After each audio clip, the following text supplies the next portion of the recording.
G'day mates, it's Busta here, and I would like to give Native a huge shout out for sponsoring this episode.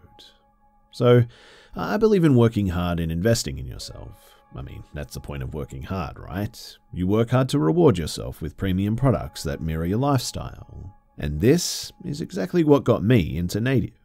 And honestly, I cannot recommend Native enough.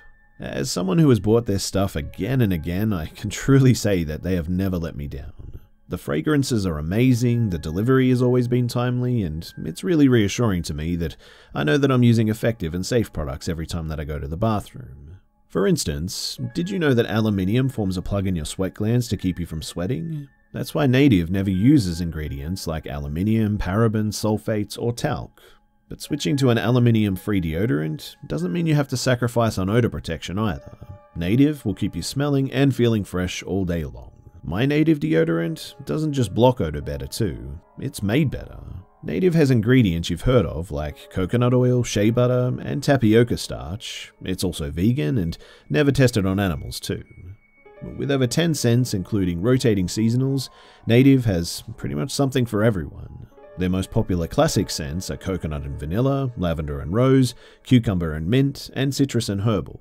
And I gotta say that I think that I may have found a new contender for the eucalyptus scent that I love. I think my new favorite is the cucumber and mint. It honestly has the best smell ever. But Native is also risk-free to try. Every product comes with free shipping within the US, plus free 30-day returns and exchanges. You can also see why so many people love Native and check out the over 14,000 5-star reviews. Oh, and lastly, I also just want to mention that they have this great initiative going on at the moment that I've been really impressed by. It's called the Plastic Free by 23 initiative. And Native is pushing really hard to try and provide a plastic-free option for every single one of their products, and donating 1% of every plastic-free sale to non-profits specializing in environmental stewardship, which, personally, I think is awesome. So, do what I did, and make the switch to Native today by going to nativedeo.com/scared, or use the promo code SCARED at the checkout and get 20% off your first order. That's nativedeo.com/scared, or use promo code SCARED at checkout for 20% off your first order.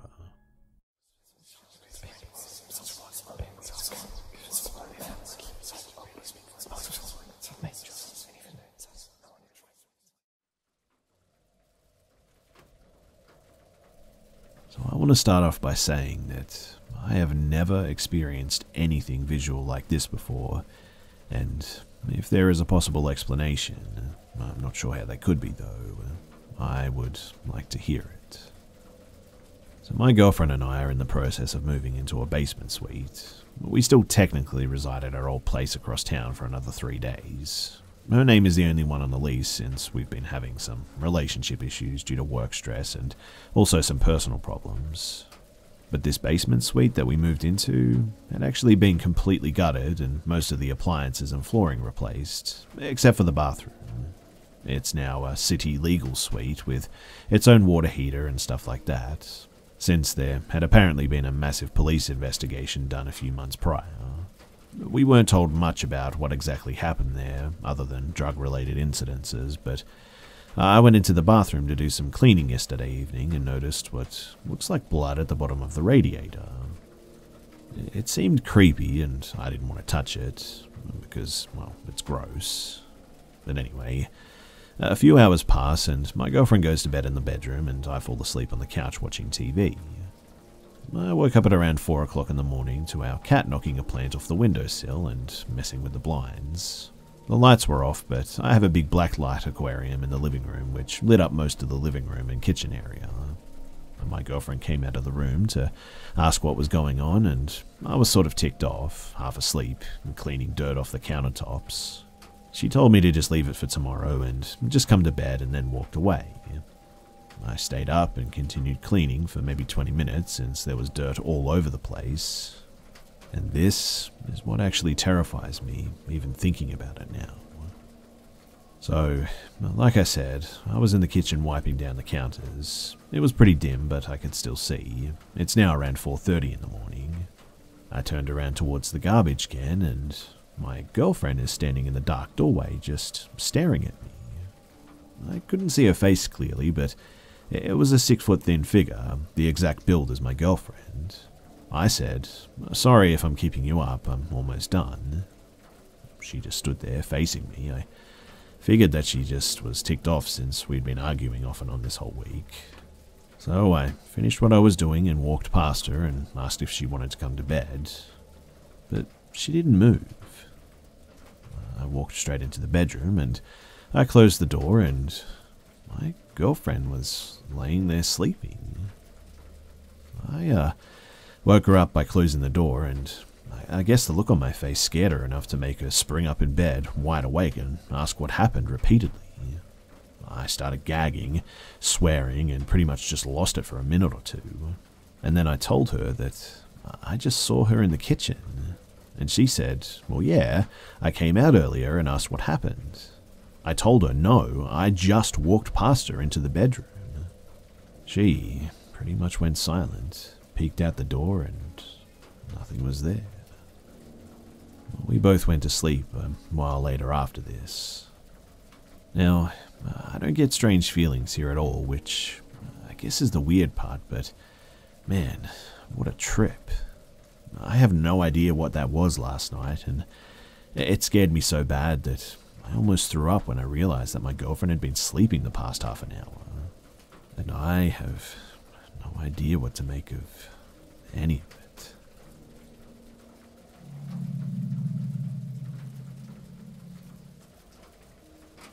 So back in 2007 or 2008, I was 16 when this began, 18 or 19 when it finally went to court.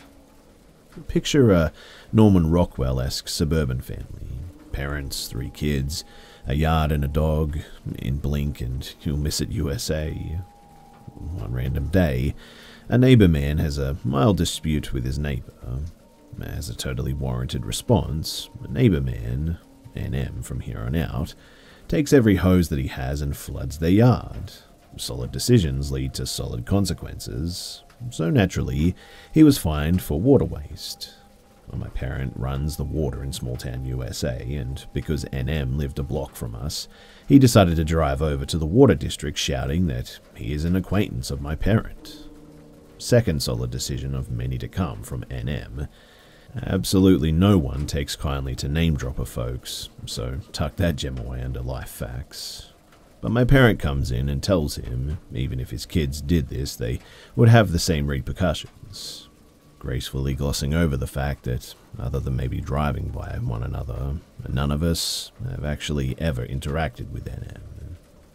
NM repeats the name of the man working the front desk as well as my parents' name and claims it's now personal, and storms out. My family members and I began to see NM at random places, constantly, the DMV, grocery store, our respective jobs. Apparently, when you're cuckoo for Cocoa Puffs and your parents pay for your house, you have all kinds of time to stalk, right? Anyway, I went from random sightings while out and about to phone calls pretty quickly. The cliche 90s type of call, breathe, hang up sort of thing, and I can see you variety. At this point, NM was more of an annoyance than scary, to be honest, but as I've stated, when you underestimate crazy, you lose every time. And NM began parking across from our house, staying there from like 6 p.m. to 4 a.m., literally just sitting in his car, blasting music, staring at the house. The fool must have had the determination and bladder of a racehorse because, I mean, who sits there for like 10-ish hours like that? His music was trash too. Maybe he was a masochist and into self-harm. I don't know. But seeing how long he suffered through terrible music and a full bladder like that, I doubt anyone with a semi-rational concept of social interactions could fathom why. And this went on for like 3-4 times a week to a nightly occurrence. And imagine being a 16-year-old female that doesn't even feel comfortable to change in her room because of the prospect that he might see through the blinds somehow, trying to sleep, knowing that he was out there.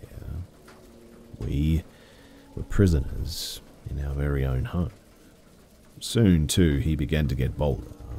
NM drove his car speeding and up onto the sidewalk at my sibling and her partner while they were on the sidewalk out front coming home from a date. But they both had to physically jump out of the way to avoid being hit. He also made lewd gestures at me when I brought my dog out for a walk and was waiting for my sibling to come out and join us on the walk. It was so bad, too, that I ended up crying and just going inside. This had been going on for a year at this point. The cops always said the same thing, too. There's nothing we can do unless there's a threat made against you or someone is harmed, blah blah blah. My parent confronted NM in the street after my incident too, to which NM called the cops and they came asking us while we were harassing him and threatening NM. I'll never understand why the system waits until you're a victim rather than prevents someone from being victimized, but anyway, that's for another time. Almost 2 years in and it's Christmas time now, and my parent has a brain aneurysm. Fortunately, they made it through without any lingering effects, which is extremely rare. I convinced my other parent, who had been living at the hospital with their sick partner, to come home and shower and eat and stuff. And at about 9 p.m, we get a knock at the door. A random man in ratty clothes holding a Christmas present says that he's there to deliver this to the family name. We ask who sent him, and he says that he can't say. We ask who he works for, and he shoves the gift at my parent and just leaves. We're obviously uncomfortable to open it, but my parent decides that they need to know what's in it, and they open the present. Inside is a 17-page document of the grounds on why NM is suing my parent that was currently in hospital. Even if I could tell that it was fake with the grammatical errors and typos, NM took the time to sit and type all of this up himself, thinking that it would scare us. The document and the fake details he put in did not. The fact this 40-something-year-old man was so fixated on our family that he sat and typed a 17-page fake document, that was the part that scared us. Things progressed though, and NM began pacing in front of his car and pretending to have phone calls where he would talk about pushing my parent down the stairs or knowing where we kids went to school and worked and how easy it would be to access us at any time. At the time, I worked a closing shift that let me off at about 1 a.m. He would be parked next to my car and he would then follow me home. One time, I even tried to take random roads and he still stayed right behind me, pulling up to the house with NM parked across the street, I think neighborhood street with maybe 5 feet between a car parked on one side and one on the other. And having to get out and run to the door was an absolute nightmare. We were all exhausted though from not only the aneurysm scare, but also living looking over our shoulders all the time. My parents' friend told her friend, who is a DA, a district attorney, about the situation. She called and came over and took our case on pro bono. And testifying was a wild ride, let me tell you. We had to put in official statements prior to being called to the stand, and we weren't allowed to be in the room when a family member was testifying, nor were we allowed to talk in the halls as we waited for our turn. And imagine reliving 2+ years of traumatic experiences, being cross-examined where you're made out to be a liar, and then not able to have your family comfort or support you afterwards was definitely not ideal. There was enough to put him away for 1.5 years, though, as well as a grant of felony restraining orders, and we moved while he was still incarcerated. My sister passed while he was in prison, and he immediately tried to sue her estate. She was 21 at her death when he was released. He claimed that her testimony from him running his car at her and her partner was false and the only reason he was locked up, and not the case as there were harassment and stalking charges too, and that the money that people donated to a GoFundMe for her accident, he was apparently entitled to. There's so many more details too, but this is already getting pretty long and I think you get the drift. But anyway, it was a scary time for me and I'm glad that, well, for the most part, it's over.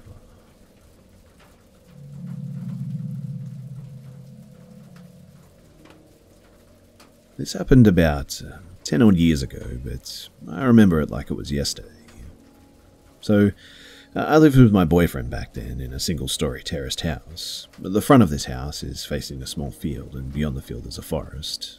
And our room is adjacent to the front door, and so we have a window in our room which faces the field and the forest. In our room, our bed is placed beside the window in a way that the field and the forest is to our left side. Now, one night, we're sleeping soundly when I suddenly was just jolted awake for no reason at all. Usually when you're jolted awake suddenly in the middle of your sleep, you feel kind of confused and groggy and fall right back to sleep and probably don't remember that you woke up at all. But when I was jolted awake that night, I remember very clearly that I was wide awake straight away and I'm really alert of my surroundings and remember finding it very strange why I suddenly was just so awake. And I glanced at the clock, remembering the time was 3 a.m., the 3 a.m. on the dot in fact, and my boyfriend is still sleeping soundly beside me. Then, as I lie back down to try to go back to sleep, is when I heard this loud, eerie, unearthly screeching woman voice coming from the forest or the field, or somewhere in that direction. I can't really explain how it sounds like, but it was very, very unsettling, unlike anything that I've ever heard before in my life. It started from the field, my left side, and continued on coming nearer towards our house. But then, the strangest thing happens. It goes over our house and then slowly faded away as it goes further away at my right side. And a second after the screeching voice stopped, all of the dogs in our neighborhood just started howling at the same time. I was frozen in fear, and my mind just couldn't comprehend what the hell I just heard. And eventually, I just kind of laid there and kind of fell back to sleep. My boyfriend never awoke from the sound, and the next morning I asked him if he actually heard anything strange during the night, and he said no, and that he slept soundly throughout the night. Until now, I really can't explain what I heard that night, but the fact that the dogs started howling at the same time makes me confident that I actually heard something, which is really creepy. Also, for the people who are going to say inevitably that it was a fox, it's definitely not, because I'm from Malaysia and we don't have foxes here. It was definitely not a mountain lion too, and also when I mentioned forest, it's more like a small wooded area. It's a bit of a bad description, but it's the best that I can think of, but beyond the wooded area are even more houses, so this wooded area is actually kind of surrounded by houses. I actually live in a city, and what I heard sounded nothing like all the videos that people have sent me before. And whatever it was screeching for a good 5 to 8 seconds, just non-stop. And very clearly too, because the sound in the air just flew right over my roof, above my head.